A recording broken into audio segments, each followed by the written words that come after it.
Okay, let's begin. Who is MLA? So, in the above section, you have seen or you have read about something, the events in Patalpuram, and you may be familiar with some official names such as collector, medical officer, etc. So, but you have heard about MLA and Legislative Assembly. Do you know MLA of your area? It's a question up to you. Can you identify which party or she or she is belong at this time? So try to take the answer of this question. This question is before you. Our the member of the Legislative Assembly, MLA, are elected by the people. MLAs, member of Legislative Assembly. They then become the member of the Legislative Assembly and also form. Before that, we have some questions here, whatever the comic picture we read. So what is happening in Patalpuram? So we have seen there is disease spreading, that is diarrhea. And why is the problem so serious? Because hospitals are packed. Another is, what action do you take? Do you think can be taken to above the situation, and what do you think should take this action? Means कौन से action लिए जाने चाहिए कि इस problem को ख़त्म किया जाना चाहिए, मेडिसिन प्रोवाइड किए जाए, मेडिकल अच्छा हो, और यू कैन से हॉस्पिटल्स में कंडीशन अच्छी हो, वाटर प्रॉब्लम को का सोल्यूशन किया जाए, सैनिटेशन का। ठीक है, ये सब प्रॉब्लम्स जो हैं किसकी हैं? ये प्रॉब्लम सही करनी है, क्योंकि हम गवर्नमेंट पढ़ रहे हैं तो ये ड्यूटी गवर्नमेंट की होती है। ठीक है, प्रोवाइड, लास्ट ईयर हमने पढ़ा था, supply of water and electricity is one of the main cause और main function of the government. So let's proceed.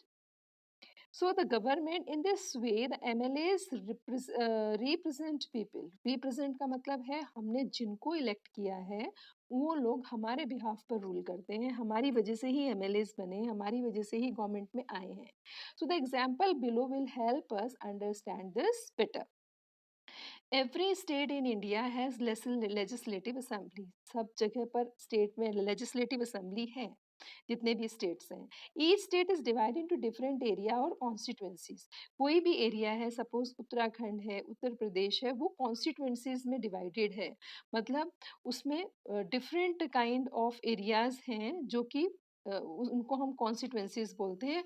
It is based on the population. ठीक है, अगर हम कहें उत्तर प्रदेश में सबसे ज़्यादा कॉन्स्टिट्यूएंसीज है, why? Because this area population why is large one. ठीक है, वैसे तो राजस्थान बड़ा है, ठीक है, मध्य प्रदेश है, राजस्थान है, महाराष्ट्र, तो accordingly they have the constituencies. But when we are talking about small one, that is मतलब आपका पॉपुलेशन वाइज अरुणाचल है, फिर आपका गोवा है. So, for example, look at the map below. It shows that the state Himachal Pradesh is divided into 68 assembly. यहाँ पर आपको जो map दिया है, you will see at this page, that is Himachal Pradesh. वहाँ पर कितनी assembly है? 68 assemblies, constituencies हैं. From each constituencies, the people elect one representative who is then become the member of legislative assembly. अब आपका ये आंसर यहाँ पर clear हो गया. Who is MLA?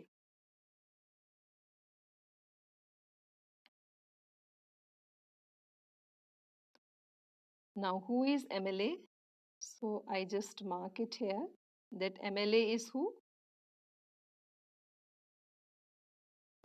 Means the from each constituency the people elect one representative who then becomes the member of legislative assembly is called MLA.